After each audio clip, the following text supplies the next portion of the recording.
o que é a coisa, mas ele pensa ou ele acha que se trata, essa ação penal 470, de um mecanismo que necessariamente se precisa usar para punir as pessoas. O que eu estou querendo dizer com isso? É mais do que uma questão ideológica. É um pouco a da nossa certeza que não só boa parte dos nossos operadores, não gosto muito dessa palavra, mas vamos lá, tem presente que o processo é para punir, um pouco da certeza da nossa gente, que sabe o que é ação penal 470, acha que aquilo é para punir mesmo. O que significa dizer... Isso redimensiona a questão política do julgamento, dentre outras coisas, porque se o povo acha, né, aquela coisa do Fernando Henrique Cardoso de dizer que precisava ouvir o povo, o que o povo pensava, blá, blá, blá, blá, blá, blá. Né? Interessante, que o Fernando Henrique pedindo para ouvir o povo e a CUT pedindo para não ouvir o povo, que era uma coisa meio doida, porque... um pedindo técnica, outro pedindo para ouvir o povo. Então, se o povo acha assim mesmo... a questão redimensiona a questão política. Pensem bem. Porque não é o problema da 470. O motorista do táxi pensa aquilo da 470, ou da questão que está implicada na 470, mas ele pensa aquilo também dos outros processos. O que significa dizer, de uma maneira geral, nós que achamos que o processo é por excelência uma garantia constitucional, e que, portanto, não deve ser utilizado para essa finalidade, pelo menos naquilo que é o seu próprio arranque, ficou claro no Geraldo, estando Schunemann, e com razão, ou seja, daquilo que se coloca como expectativa para a estrutura de um processo. É por isso que Jerônimo Bela Vista, lá atrás, talvez ainda antes da guerra, sustentava uma absoluta necessidade de contraditório sob pena de não se confirmar nada de igualdade. Ou seja, onde não tem contraditório não tem igualdade, e onde não tem isso não tem processo. Ou seja, o que sustenta a nossa chance de alguma democracia processual é manter um equilíbrio possível. O equilíbrio possível é um equilíbrio que se demarca pelo contraditório. Quando o processo vira mecanismo de punição, isso só significa para nós que nós ainda não estamos distantes daquele processo que era o processo inquisitivo para nós básico do processo ordenatório. Não tem muita diferença do processo contra o Tiradentes e desse processo que está aí. Ainda que o Tiradentes não fosse essa gente que está sendo processada, naturalmente. O que eu estou dizendo é que o espaço era um espaço de punição, ponto. E o problema não está, olhando desse ponto de vista, o problema não está que o processo é um processo de punição para eles. O problema está de que isso é uma concepção, percebam bem, de que isso é uma concepção que temos nós do processo e de que o processo tem essa finalidade, ele serve para punir. Discuti muito com o professor Maurício Zanotti na banca de livre docência dele, na USP, que foi sobre o tema da presunção de inocência, exatamente este ponto. O problema todinho está ligado a uma matriz ideológica, que era um pouco aquilo que nós todos aprendemos com o Hamilton Bueno de Carvalho. O Hamilton, naquela simplicidade dele, mas na coerência da simplicidade dele, mostrava a presunção de inocência do seu devido lugar. Ou seja, algo que o dia que eu conheci o Hamilton, quando eu conheci o Hamilton, devia ser 1990, eu acho, sei lá. Eu fui a Porto Alegre por um motivo ABC que não me lembro, e fui lá ter com ele no gabinete dele. Fui lá, eu preciso conhecer esse cara. Um cara que diz essas anistas que esse cara está dizendo, é preciso conhecer. Fui lá conhecer. E lá, quando eu estava lá, no gabinete dele, entra a Rosana, que era a secretária dele então, e diz: doutor, tem um réu aí, um interrogatório antigo, né? No começo do processo. E ele e ele, que estava de calça jeans e tal, e ele parou a conversa comigo, perguntou se eu queria assistir a audiência, eu disse que queria, e ele fez isso mesmo, ele foi para a sala de audiência, eu fui junto, sentei atrás, e ele disse, você não é obrigado a falar, mas eu quero dizer a você que você para mim é inocente. Ele disse com toda, você para mim é inocente, você é inocente mesmo, até que se prove que você é culpado. Vamos precisar provar essa imputação que está aqui, que ela leu para você, vamos precisar provar que isso aqui é verdadeiro. Não era de brincadeira. Estou entendendo o que eu estou falando? Não era de brincadeira. O cara não falava aquilo por falar. Não era da boca para fora. Não era blá blá blá. Não era gueri gueri. Era sério. O Hamilton era assim. E aí é que está. Não era. E aí quando você dizia para ele, irmão, isso é uma grande democracia, ele dizia, isso é por isso que eu sou casado com a magistratura, e isso é o que se deve fazer, porque se vale a regra, se isso é o que acontece, se vale a regra, se vale a Constituição, é assim que nós devemos agir. Vejam, era uma maneira de ser, não é discurso. Isso é, como diziam os latinos, isso é ré, non verbis. Não é conversa fiada.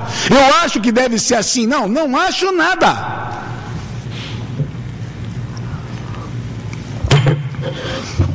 É por isso que se torna difícil para nós. Por quê? Porque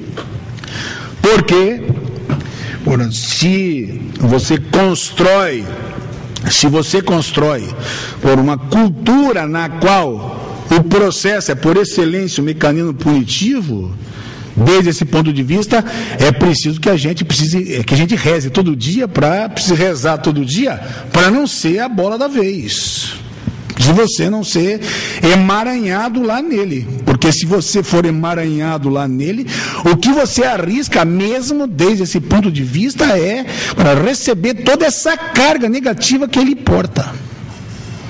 Ou seja, antes de tudo, mesmo que depois de 25 anos de Constituição com esperança democrática, nós continuamos de uma certa forma, nós continuamos atrelados àquilo que não conseguimos mudar na cultura, que não é uma desesperança em relação à democratização do processo.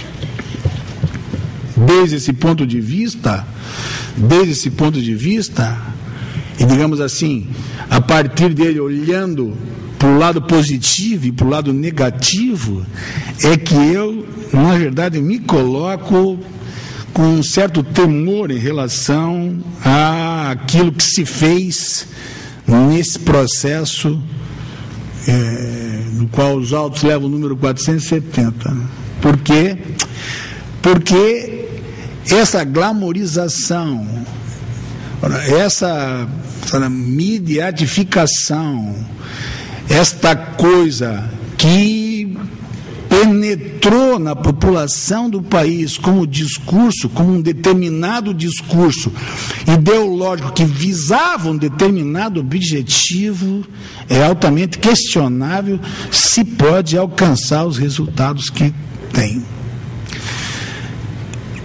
Isso é mais ou menos o que nós no Sul chamamos de tosa de porco. É tosa de tosar, do verbo tosar, como se faz com as ovelhas. Por quê? Porque a tosa de porco é alguma coisa que tem muito grito e pouca lã. Não é? É meio shakespeariano, assim, muito barulho para pouco, né? É um pouco disso. Muito grito e pouca lã. É tosa de porco. Muito grito e pouca lã. É desde essa perspectiva que para um lado e para o outro. Para um lado e para o outro. Ou seja, se consolida a perspectiva que o país tem do processo como mecanismo punitivo, já é assim. Já é assim, se altera pouco.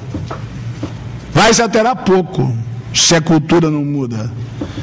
Se aponta na direção da estrutura, de uma estrutura negativa, ou seja, de que aquela perspectiva é uma perspectiva equivocada, mas o processo democraticamente lançado um processo que se desenvolveu corretamente, democraticamente, um processo nesse suporte, onde as questões técnicas foram todas resolvidas primordialmente, se o escopo era esse, e portanto, de que se iria criar para nós a expectativa de que principalmente a corrupção ia ser atingida, eu não acredito.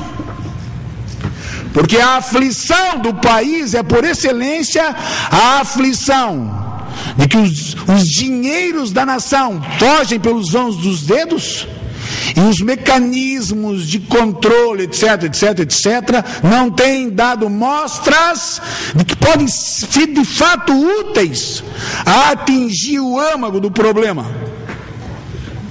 Não caiu, não vai cair, se as coisas continuarem como estão.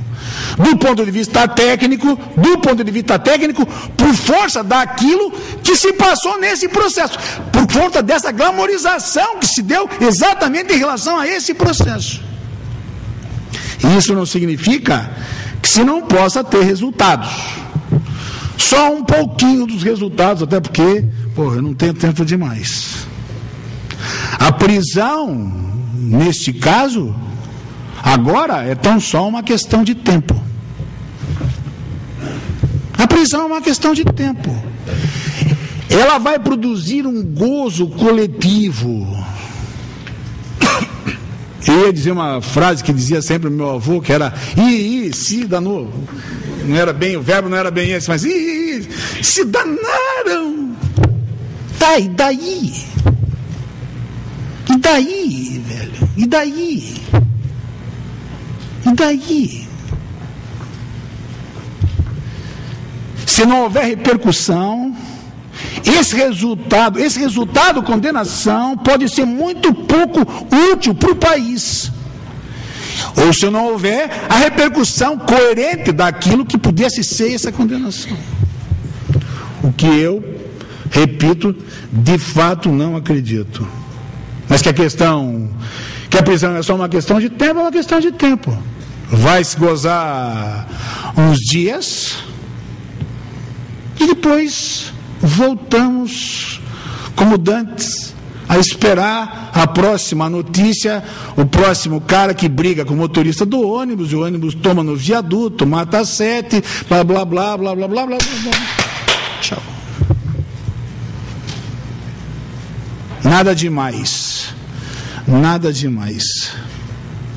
Nada demais em relação a isso. E porque é assim, porque é aquilo que era o mais relevante nesse processo, que era, digamos assim, mostrar para o país que o Supremo Tribunal Federal, que não devia estar fazendo aquilo, mas que por determinação constitucional estava fazendo aquilo, antes de tudo, sobretudo, não só dá conta tecnicamente da questão toda, como responde pela qualidade da Constituição lá metida. Ou seja, por um Supremo que sinalizasse para toda a magistratura, mas sobretudo, principalmente para toda a magistratura, mas sobretudo para os órgãos todos, as agências todas, mas sobretudo para o país inteiro, que mais do que qualquer coisa, o que vale mesmo é a Constituição. E que todos aqueles que passassem por lá desse jeito arriscariam ver a força da Constituição. Foi isso que se passou. Geraldo deu 2 exemplos: ônus da prova e presunção de inocência. Eu elenquei alguns outros mais. Tudo ao contrário.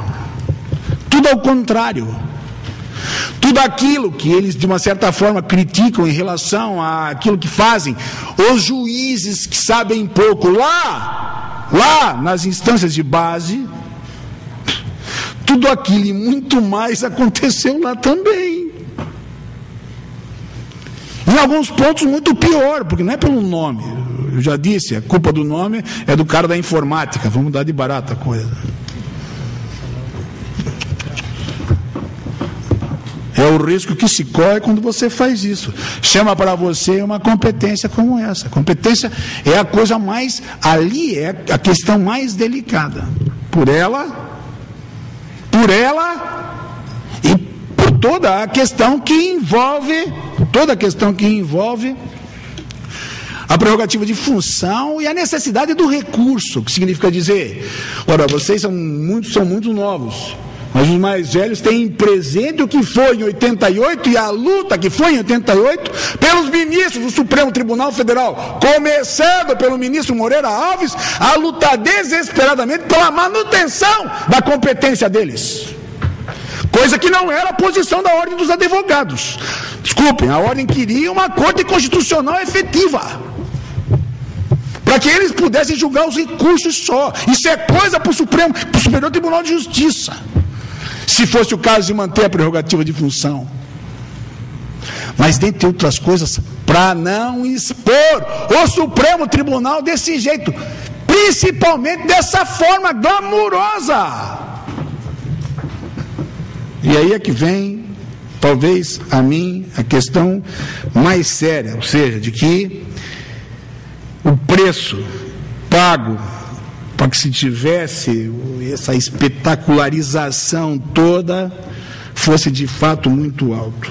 Talvez pudesse elencar mais situações, mas pelo menos 3 questões precisam ser pensadas a respeito disso. A primeira delas, a perda do Supremo Tribunal Federal como um lugar do registro simbólico, como que uma desmistificação. O Supremo Tribunal Federal não está para ser mistificado. Não estou falando de mito, estou falando de mistificação do Supremo. Mas, entre aspas, essa mistificação. Por quê? Porque é absolutamente necessário um lugar que naturalmente não é um lugar de oráculo. O Supremo Tribunal Federal não é um lugar de oráculo, mas também não é um balcão de negócios ou um programa de televisão no qual marido e mulher acertam as contas.